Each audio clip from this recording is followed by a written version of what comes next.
I wrote about stakeholder theory because I was trying to make sense of what companies were actually doing. So at least my take on this idea is very much rooted in what companies do, what executives do. And it's a very simple idea. It says most companies always have and always will create and sometimes destroy value for customers, suppliers, employees, communities, and financiers, the people with the money. That's the right unit of analysis for business.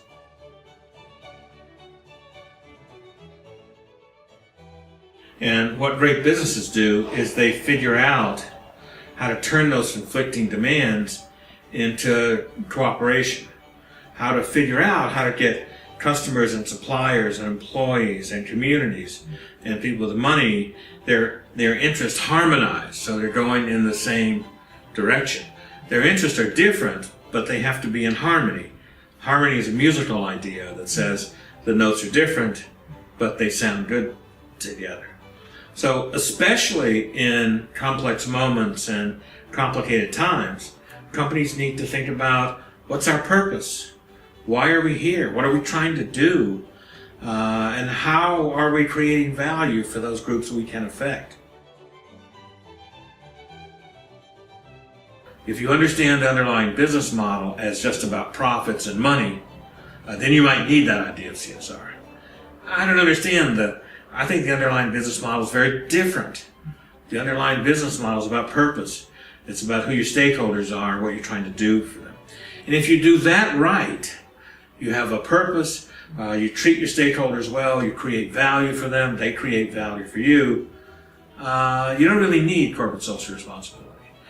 You might talk about it in stakeholder terms, but you're still talking about the underlying business model. So I've never been a big fan of corporate social responsibility.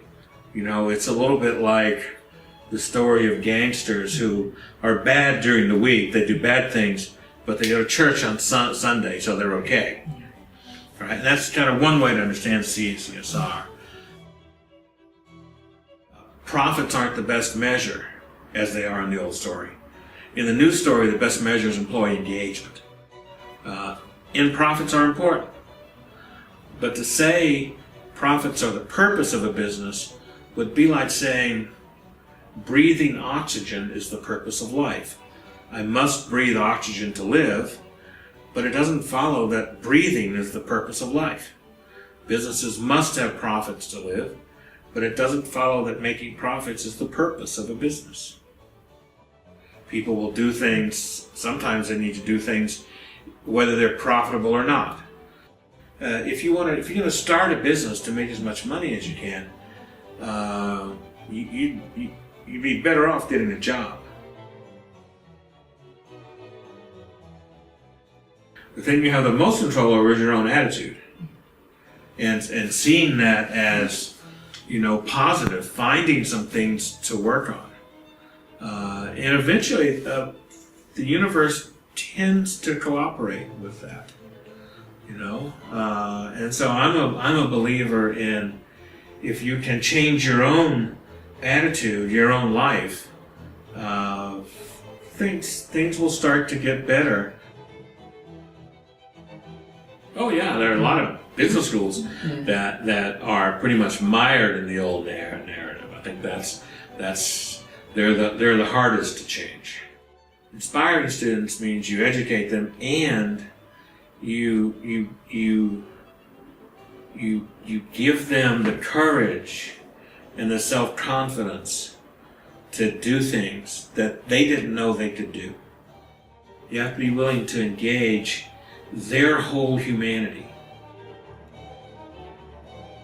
If you can't find a company that fits with kind of your view of the world and your purpose and values, start one.